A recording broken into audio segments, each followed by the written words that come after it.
শেখ হাসিনা মৃত্যুদণ্ড মাথায় নিয়ে ভারতে, সজীব ওয়াজেদ জয়ের বিরুদ্ধে আজ গ্রেফতারি পরোয়ানা জারি হয়েছে, তিনিও দেশে নাই। মানে আর কয়েক ঘন্টা পরে 4 জনের কেউই দেশে থাকবেন না। -4 বলতে যে তথ্যের কথা বোঝানো হয় সেটা না হলেও 4 জনের কেউই আর দেশে থাকছেন না। দেশে আছেন কেবল জামায়াতের তিনবারের আমির ডাক্তার শফিকুর রহমান। বিষয়টি কেমন লাগছে জামায়াতে ইসলামীর? ধন্যবাদ আপনাকে। আপনার মাধ্যমে আপনার টিভি সমস্ত দর্শকদেরকে সালাম এবং শুভেচ্ছা। আমার কুয়াত লোচক যারা আছেন ইনক্লুডিং আপনাকে, আসসালামু আলাইকুম রহমতুল্লাহ। প্রথমে আপনার এই -4 আমার বিরাট আপত্তি। Hasina is a dead body, আর Joy never own this country. তার মার মতো, তার নানার মতো একটা বিশ্বাসঘাতক। সো বিশ্বাসঘাতককে আপনি 4-এর মধ্যে নিয়ে এসে যদি আলোচনার বিষয়বস্তু করতে চান, সেই বিষয়ে আমি আলোচনা করতে একদম নারাজ। আমি আবারও বলতেছি, Hasina is a dead body.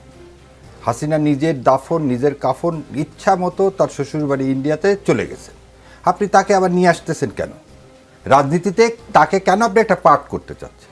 এবার দ্বিতীয় কথা বলি, দেশনেত্রী, আপসহীন নেত্রী বেগম খালেদা জিয়া বিএনপির না, সারা বাংলাদেশের মানুষের সমস্ত দল মত নির্বিশেষে উপরে উঠে গেছে। কেন এই উপরে উঠে গেছে? এটাই হচ্ছে হাসিনার জন্য অপমৃত্যু।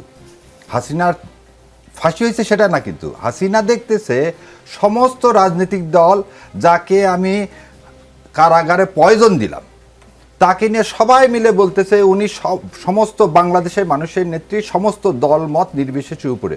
তখন ওর মনে হয়েছে ওর বাবার মৃত্যুর সময় একটা লোক রাস্তায় নামেনি।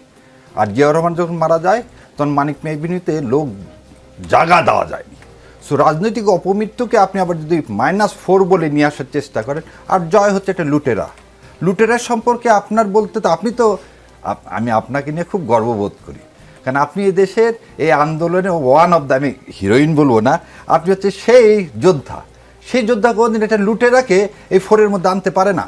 এটা আপনার জন্য অপমান, এই অভ্যুত্থানের জন্য অপমান। আর জামাতের কথা বলতেছেন, শোনেন, আমরা সবাই চাই বেগম খালেদা জিয়া সুস্থ হোক, উনি ফিরে আসুক, কারণ উনি